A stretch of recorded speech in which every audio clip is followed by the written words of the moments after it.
Buen día chicos. Bueno, continuando con el cronograma de actividades de la materia, pasamos a ver necesidades de movilidad.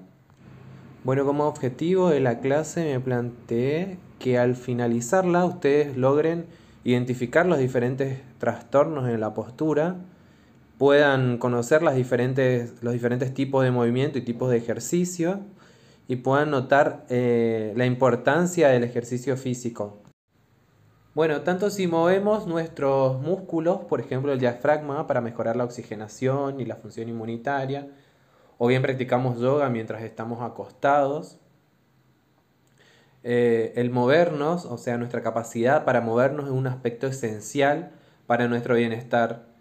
Nuestras actividades afectan a la autorregulación psicofisiológica y a la salud global. La ANANDA aprobó como diagnóstico el estilo de vida sedentario, subrayando el papel del ejercicio y la actividad como un componente esencial para la salud. Un patrón de actividad de ejercicio se refiere a la rutina de ejercicios o actividades, tiempo libre y actividades recreativas de una persona, y abarca tanto las actividades de la vida diaria que requieren un gasto de energía, como por ejemplo bañarse, vestirse, cocinar, hacer las compras, comer, trabajar y tareas domésticas, como también el tipo, calidad y cantidad de ejercicios, incluidos los deportes. La movilidad es la capacidad de moverse libremente, con facilidad, con ritmo y con un fin determinado en el entorno. Es un componente esencial de la vida. Las personas deben moverse para protegerse de traumatismos, por ejemplo, y para cubrir sus necesidades básicas. La movilidad es fundamental para mantener la independencia. Una persona totalmente inmovilizada es una persona vulnerable y dependiente, como por ejemplo lo es un bebé. Una alineación y una postura corporales adecuadas llevan a las distintas partes del cuerpo a una posición tal que promueve el equilibrio óptimo y una función corporal máxima, tanto si el paciente se encuentra de pie como sentado o acostado. Una persona mantiene el equilibrio mientras su línea de gravedad, es decir, una línea vertical imaginaria dibujada a través del centro de gravedad del cuerpo, en la mitad del cuerpo, atraviesa el centro de gravedad, que es el punto en el que se sitúa el centro de toda la masa del cuerpo, y la base de sustentación, que es la base en la que se apoya el cuerpo, es decir, en bipedestación serían los pies. Cuando el cuerpo está bien alineado, la tensión que se ejerce en las articulaciones, músculos, tendones o ligamentos es mínima y las estructuras y órganos internos encuentran su apoyo. La alineación corporal adecuada mejora la expansión pulmonar y favorece funciones circulatorias, renales y gastrointestinales eficientes. La postura de la persona es uno de los criterios que permiten valorar su salud general, su buena forma física y su atractivo. La postura refleja el estado de ánimo, la autoestima y la personalidad de un sujeto, y viceversa. Las funciones de los músculos abdominales y del sistema osteomuscular trabajan casi continuamente haciendo los ajustes oportunos que permiten a una persona tener una postura erecta o sedentaria, aunque la gravedad trate de descenderlo. Los músculos extensores, a menudo considerados como músculos antigravitatorios, soportan la mayor carga porque son los que mantienen el cuerpo en posición vertical. Esto es para que vean algunas alteraciones que pueden presentarse en la postura, como por ejemplo lordosis, que es una curvatura anormal hacia adelante de la región lumbar de la columna vertebral, es la posición que generalmente adoptan las embarazadas. La escoliosis, que es una desviación de la columna vertebral con convexidad lateral, es decir, la columna toma una forma de S. La cifosis, que es una curvatura anormal hacia atrás de la región dorsal de la columna vertebral, como por ejemplo el jorobado. En cuanto a la movilidad articular, podemos decir que las articulaciones son las unidades funcionales del aparato musculoesquelético. Los huesos se articulan en las articulaciones y la mayoría de los músculos se unen a los dos huesos que componen la articulación. La amplitud del movimiento de una articulación es el movimiento máximo que es posible para esa articulación. Bueno, en este cuadro vemos el tipo de movimiento y qué acción le corresponde. Por ejemplo, el movimiento de flexión dice que es el que se realiza cuando se disminuye el ángulo de la articulación, por ejemplo, doblar el codo. Extensión es aumentar el ángulo de la articulación, por ejemplo, enderezar el brazo en el codo. Hiperextensión es extender o enderezar aún más la articulación, por ejemplo, inclinar la cabeza hacia atrás. Abducción es mover el hueso alejándolo de la línea media del cuerpo. Por ejemplo, cuando abrimos los brazos. Aducción es mover el hueso hacia la línea media del cuerpo, cuando juntamos los brazos hacia el lado del cuerpo. Rotación, mover el hueso alrededor de un eje central, por ejemplo, girar el brazo en forma de círculo. Circunducción, que es mover la zona distal del hueso en un círculo mientras el extremo proximal se mantiene fijo. Eversión, que es volver la planta del pie, por ejemplo, hacia afuera moviendo la articulación del tobillo. Inversión, volver la planta del pie hacia adentro moviendo la articulación del tobillo. Pronación, mover los huesos del antebrazo de modo que la palma de la mano mire hacia abajo cuando se coloque delante del cuerpo. Y supinación es mover los huesos del antebrazo, por ejemplo, de modo que la palma de la mano mire hacia arriba cuando se coloque delante del cuerpo. Respecto al equilibrio, podemos decir que los mecanismos implicados en el mantenimiento del mismo y la postura son complejos e implican las aferencias informativas desde el laberinto, que se encuentra en el oído interno, desde la visión, que implica la aferencia vestíbulo ocular, y de los receptores de estiramiento de músculos y tendones, que implica la aferencia vestíbulo espinal. Los mecanismos de equilibrio, es decir, el sentido del equilibrio, responden con frecuencia sin que seamos conscientes de ello ante, por ejemplo, varios movimientos de la cabeza. Respecto a los movimientos coordinados, el movimiento equilibrado, homogéneo y consentido es el resultado de un funcionamiento correcto de la corteza cerebral, el cerebelo y los ganglios de la base. Definiendo lo que es actividad física, decimos que es el conjunto de movimientos corporales que promueven la salud. El ejercicio es un tipo de actividad física que se define como un movimiento corporal planificado, estructurado y repetitivo que se realiza para mejorar la salud y mantener la buena forma física con el objeto de alcanzar un estado de salud óptimo.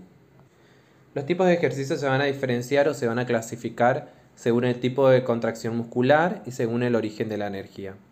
Según el tipo de contracción muscular, tenemos los tipos isotónico, isométrico e isocinético. Y según el origen de la energía tenemos aeróbico o anaeróbico.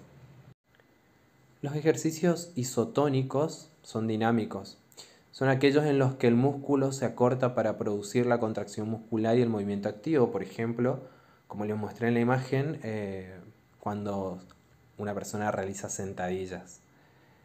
Los ejercicios isométricos son estáticos o posicionales, son aquellos en los cuales se produce una contracción muscular sin mover la articulación. No se modifica la longitud del músculo, por ejemplo, cuando usamos esas pelotitas antiestrés. Los ejercicios isocinéticos, habla de resistividad, consisten en la contracción o tensión muscular frente a una resistencia. Durante los ejercicios isocinéticos, la persona se tensa frente a una resistencia. El ejercicio aeróbico es la actividad durante la cual la cantidad de oxígeno captada por el organismo es mayor que la que se usa para realizar la actividad. En cambio, el ejercicio anaeróbico implica una actividad en la cual los músculos no pueden extraer oxígeno suficiente del torrente sanguíneo y se usan las vías anaeróbicas para aportar energía adicional durante un breve periodo de tiempo. Este tipo de ejercicio se usa en el entrenamiento de resistencia, por ejemplo, de halterófilos y velocistas. El ejercicio tiene un efecto beneficioso sobre el organismo. En general, el ejercicio habitual es esencial para mantener la salud mental y física. Actúa sobre el sistema musculoesquelético, mejora la función cardíaca, actúa sobre el aparato respiratorio, ya que limpia, moviliza secreciones y de esa forma limpia las vías aéreas. Sobre el aparato digestivo, es decir, favorece al tránsito y disminuye los riesgos de constipación. Sobre el sistema metabólico endocrino, sobre el aparato urinario, sistema inmunitario, sistema neurológico y psiquiátrico, función cognitiva, y sobre la salud espiritual, ya que establece un equilibrio entre los medios internos y externos. Hay varios factores que afectan a la alineación corporal, movilidad y a nivel de actividad cotidiana de un sujeto. Por ejemplo, crecimiento y desarrollo. No es lo mismo, no es lo mismo la fortaleza de los huesos en la adolescencia que en la vejez, cuando ya hay osteoporosis y otro tipo de patologías. La nutrición, una dieta pobre en calcio, va a disminuir la fortaleza de los huesos y va a generar también una disminución de las ganas de realizar una actividad física. Los valores y actitudes personales, algunos factores externos, por ejemplo, hay algunos trabajos que fomentan o en los cuales es necesario el sedentarismo. Las limitaciones prescritas, hay ciertas patologías en las cuales está limitada o en algunas hasta prohibida la actividad física. La movilidad y la tolerancia a la actividad se van a ver afectadas en cualquier trastorno que deteriore la capacidad del sistema musculoesquelético, del aparato cardiovascular, es decir, va a aumentar el riesgo de enfermedades del corazón, es decir, de cardiopatías, del aparato respiratorio, el aparato urinario, el aparato digestivo, como dijimos anteriormente, aumentar el riesgo de constipación, piel y anejos. Una persona que esté mucho tiempo acostada puede presentar úlceras por presión. El sistema psiconeurológico también se va a ver afectado, ya que un paciente que esté confinado a reposo estricto, por ejemplo, va a empezar a sentirse inútil, ya que no puede realizar por él mismo las actividades de la vida diaria. Eso le va a generar angustia. Y bueno, en cuanto al proceso enfermero en la necesidad de movilidad, vamos a valorar, en primer lugar, incluye la obtención de la anamnesis de enfermería. Recuerden que la anamnesis es todas las preguntas, antecedentes, y una exploración física de la alineación corporal, la marcha, el aspecto y movimiento de las articulaciones, la capacidad y limitaciones del movimiento, la masa y fuerza musculares, la tolerancia a la actividad y los problemas relacionados con la movilidad y la forma física. Luego de la valoración vamos a realizar un diagnóstico, por ejemplo, pérdida del equilibrio, caída relacionado con disminución de la base de apoyo, manifestado por una expresión verbal del paciente o del familiar. ¿Cómo vamos a planificar los cuidados? En primer lugar, vamos a incluir al paciente en nuestros cuidados de enfermería. Vamos a educarlo sobre la postura correcta para deambular, vamos a evaluar la necesidad de utilizar algún dispositivo, como por ejemplo un bastón. En la intervención vamos a aplicar el cuidado de enfermería correspondiente según el problema, y en la evaluación evaluar el éxito de nuestra intervención.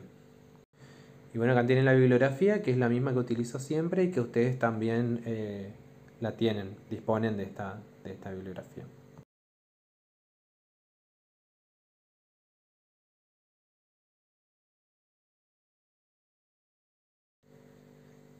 Y bueno, aparte de la necesidad de movilidad, vamos a hablar también de necesidad de descanso y sueño.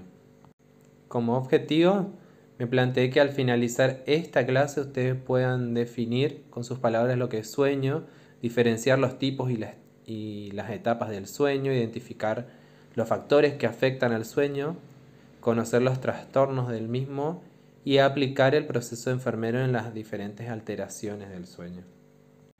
Respecto al sueño, podemos decir que es una necesidad humana básica, Se trata de un proceso biológico universal, común a todas las personas. El ser humano pasa una tercera parte de su vida durmiendo. Necesitamos el sueño por muchas razones, como por ejemplo afrontar el estrés cotidiano, para prevenir el cansancio, para conservar la energía, para restaurar mente y cuerpo y para disfrutar de la vida con plenitud. El sueño mejora la funcionalidad diurna, es vital no solo para mantener una funcionalidad psicológica óptima, sino también una funcionalidad fisiológica, ya que la velocidad de cicatrización del tejido dañado, por ejemplo, es mayor durante el sueño. Existen ritmos biológicos en plantas, animales y en el hombre. En este último están controlados desde el interior del cuerpo y se sincronizan con los factores de su entorno. El ritmo biológico más conocido es el ritmo circadiano. Se trata de una especie de reloj biológico interno de 24 horas.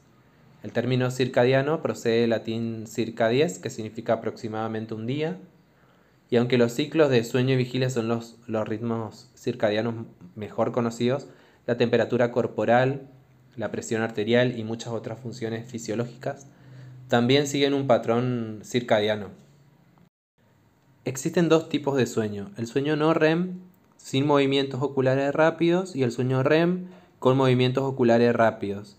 Durante el sueño, los sueños no REM y REM se alternan en ciclos.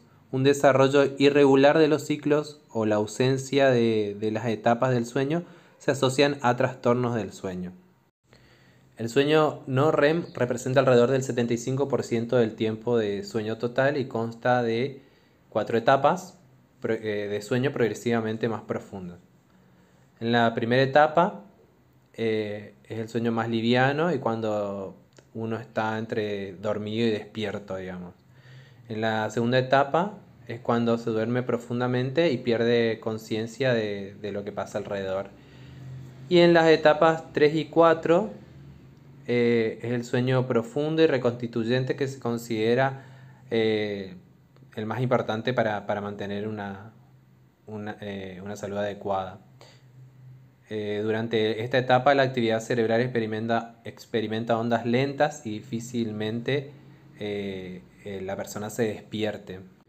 El sueño REM, por su parte, se caracteriza por una alta actividad cerebral y es cuando aparecen los sueños. Tiene una duración de 10 minutos aproximadamente y por lo general ocurre 90 minutos después de conciliar el sueño y cada 90 minutos de allí en adelante. Una noche de sueño normalmente comienza con periodos prolongados de sueño profundo, con periodos de REM más cortos, y cuando se aproxima la mañana, la etapa REM avanza a medida que las etapas de sueño profundo disminuyen. Este ciclo de sueño no REM a sueño REM continúa durante la noche y trabajan en conjunto para relajar y recomponer el cuerpo mientras la persona descansa. Esto ayuda a revitalizar y restaurar el cuerpo, mejorar el estado de ánimo, impulsar la creatividad, regular las hormonas y proteger el organismo ante enfermedades.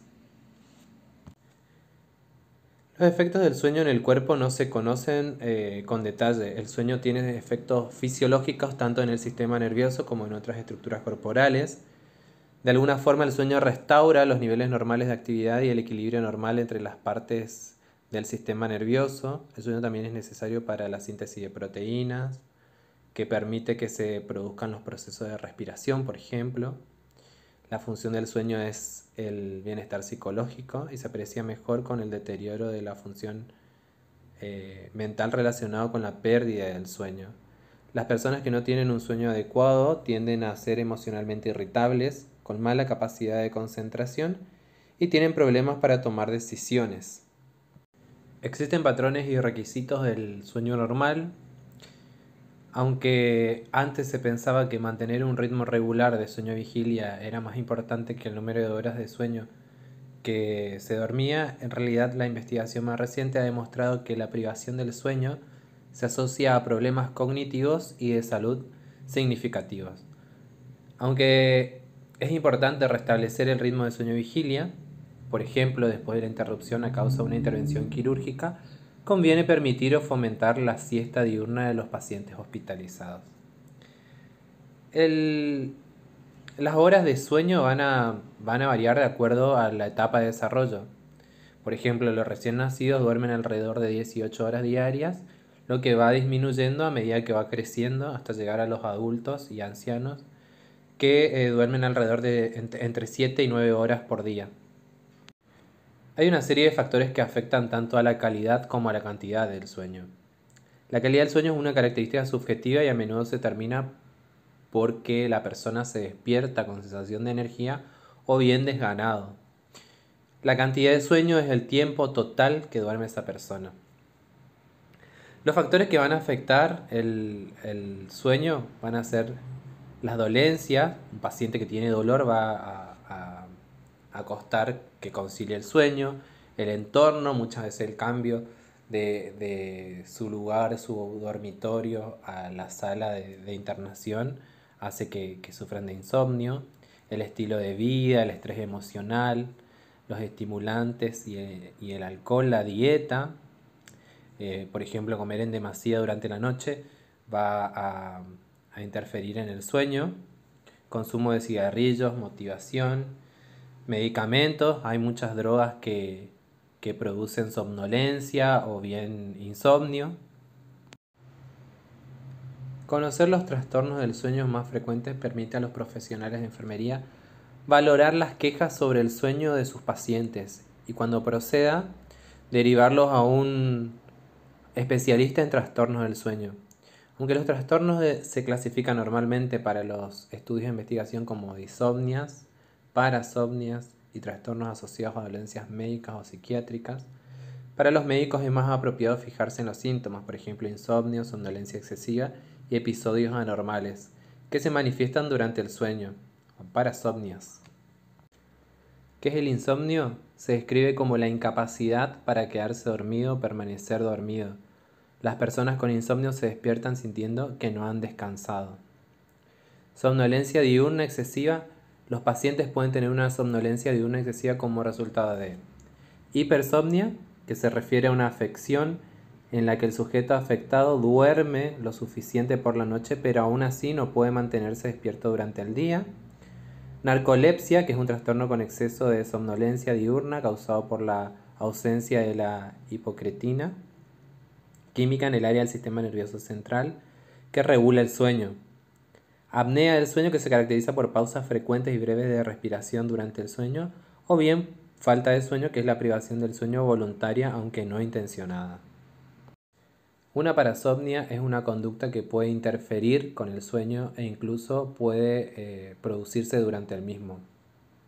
En la clasificación internacional de los trastornos del sueño se subdividen a las parasomnias en trastornos del despertar, por ejemplo, caminar dormido o terrores durante el sueño; trastornos de la transición sueño-vigilia, por ejemplo, hablar en sueños; parasomnias asociadas al sueño REM, por ejemplo, pesadillas; y otros como por ejemplo el bruxismo, que es el hábito inconsciente de apretar o rechinar los dientes. Por último tenemos el proceso enfermero, en la cual la valoración en las necesidades de sueño incluye la obtención de la anamnesis del sueño, la anamnesis de salud, la exploración física y si está justificado un diario del sueño con estudios diagnósticos.